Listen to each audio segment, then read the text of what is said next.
So let's talk about all the trials that are being cancelled. But first, check out my cool couch. It has a map of the world on it.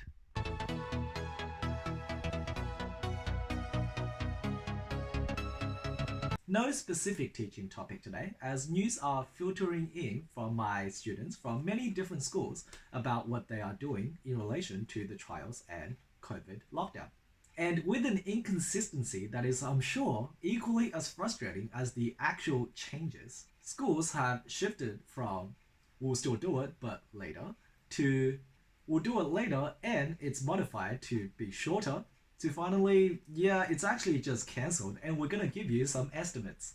So it looks like when I said, good luck to all the Year 12 students who are currently preparing for the trials. A lot of them are pushed back, but I'm pretty sure all of them are still happening. I didn't fully anticipate just how much disruption the lockdown was going to cause. So the only question now is, what to do about it? I think if your school happens to be one of the ones that are cancelling the trials, you can just have a nice nap. Forget your studies, forget your revision, have a nice and relaxing time until October when you have to knuckle down again. And because your estimates are based on your prior assessments, it's nice to know that there's this very calming helplessness in not being able to do anything about it anyway. So in summary, just have a nice break in what has otherwise been a pretty hectic year. And that's about all the trolling for today. The fib indicator word was nice. So what should you do? Even though all the advice from the previous section was trolling, it is about all you can do at the moment. But that doesn't mean you have no individual agency in shaping the parts of your future success. Let's break it down into past, present, and future. For the past, for a lot of schools that are giving estimates based on your past performance, this will be a good time to engage the reviews process on anything that you felt might have been undermarked. This is a little harder to do with any writing-heavy subjects because pieces of writing are marked very subjectively, that is, based on the marker's opinion, and it's very difficult to argue whether their opinion is right or wrong. But I suggest for all of you to have a good look at the work that you have created for past assessments and match it up against the marking scaffolds and criteria that you are required to be given for every assessment. If you felt like you were harshly done by, or the markers said that you didn't do something which could be argued that you did, I don't see there's anything to lose by just bringing it up in a reviews process and seeing if you can squeeze a few extra marks out of the markers. And this goes doubly for any fact-based subjects, like most things STEM. So in maths, or any of the sciences, or any engineering or tech-related subject, have a good look at your exams and see if you have been shortchanged any marks.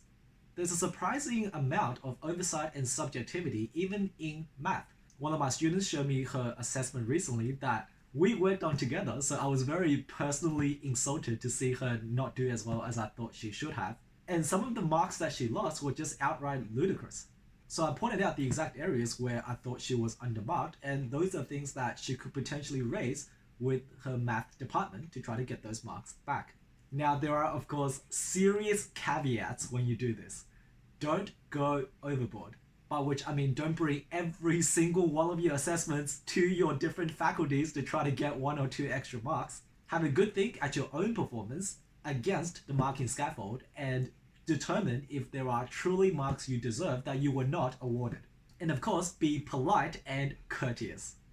This is very important because you are essentially telling the teachers that they are wrong. But please don't frame it like that. Teachers are often very overworked.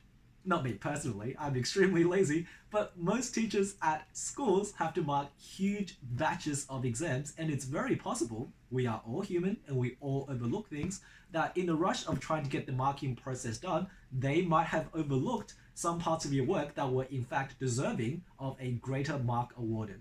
So if you do find instances where that's the case, bring it up with them in a gentle and open-minded way. And don't go into it with the assumption of them giving you extra marks. Go into it with the plea and suggestion that here are some things that I thought I did well enough to be awarded more highly. Could you please tell me why I didn't? And again, I cannot stress this enough. Please don't do this for every single one of your assessments for every single subject. You'll just get a reputation for scattershotting it and people are less likely to take you seriously. So be selective. Even if you only manage to get a grand total of 1 or 2 marks across all of your subjects, those will still factor in more favorably towards your estimations for the cancelled trials. On to the present. In the short term, even though the stress has been taken away from not having to sit certain trials, or maybe the stress has compounded from knowing that you won't get an opportunity to make up for poor prior performances with a good trials performance, there's no changing the decision your school has made after it has been announced to you. So if your trials are indeed cancelled, my recommendation for you in the present is to do them anyway. I know that sounds insane, but you have to remember what the purpose of the trials are in addition to having that assessment mark from your school to submit to NESA. These exams are called trial HSCs. They are not called term 4 assessments. They are meant to be a practice run for the real HSC.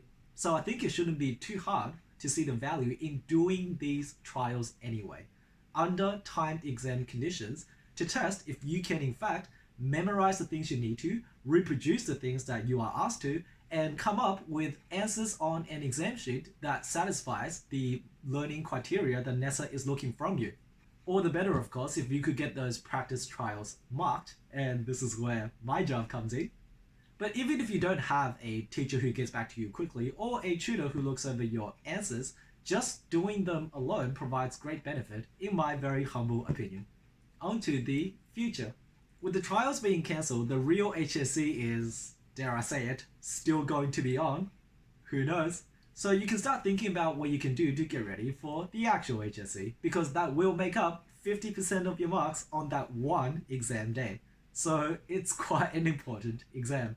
This will be a good time to make sure all your notes are in order, all of your quote tables are organized by theme, all of your facts and definitions are broken down by module, all of the required formulas are familiar to you in that you know what every letter stands for, which might not be as easy as it sounds if you do physics, as well as how to apply them to real-life worded situations, and just overall broadening your overall exam toolkit so you can be ready for anything NESA might throw at you on exam day in October. You can't really change the past unless you take up my advice with getting some of your past assessments reviewed, but you can definitely prepare for the future. And with such a disruptive year, the actual HSC exams have taken on an even greater importance. I'm personally not a great believer in doing endless practice papers, even though that's something I do a lot of with my actual Year 12 students, but something that has worked well for myself and many of my students, and I hope you as well, is something I call concept coverage, where instead of doing endless practice papers and checking if you have the right answer, instead make a checklist of all the concepts that you are required to know in your particular course. And once you know which concepts you are required to demonstrate an understanding of, make sure you have the tools that you need to demonstrate each of those concepts. So for English, the concepts will be your texts and the specific themes within those texts. And the tools that you will use to demonstrate that will be the quotes you have memorized and your essay writing skills that you have developed over 6 years of high school. For maths, the concepts will be the various topics and the mathematical principles within them. And the tools that you will be using to demonstrate these concepts will be the various methods and formulas, which thankfully most of them are given to you on a formula sheet, that you will actually use to solve problems for each of these topics. For the sciences, the concepts are already broken down into your various modules. NESA's taking a very module-heavy approach to science in recent years. And just like maths, the tools you'll be using will be the various formulas associated with these concepts and how they are applied to practical situations and what implications can be drawn from them in a specific environment, reaction, or scenario. For the HISI subjects such as history, geography, legal, business, things like that, your concepts are the major overarching ideas that they want you to understand about your particular field.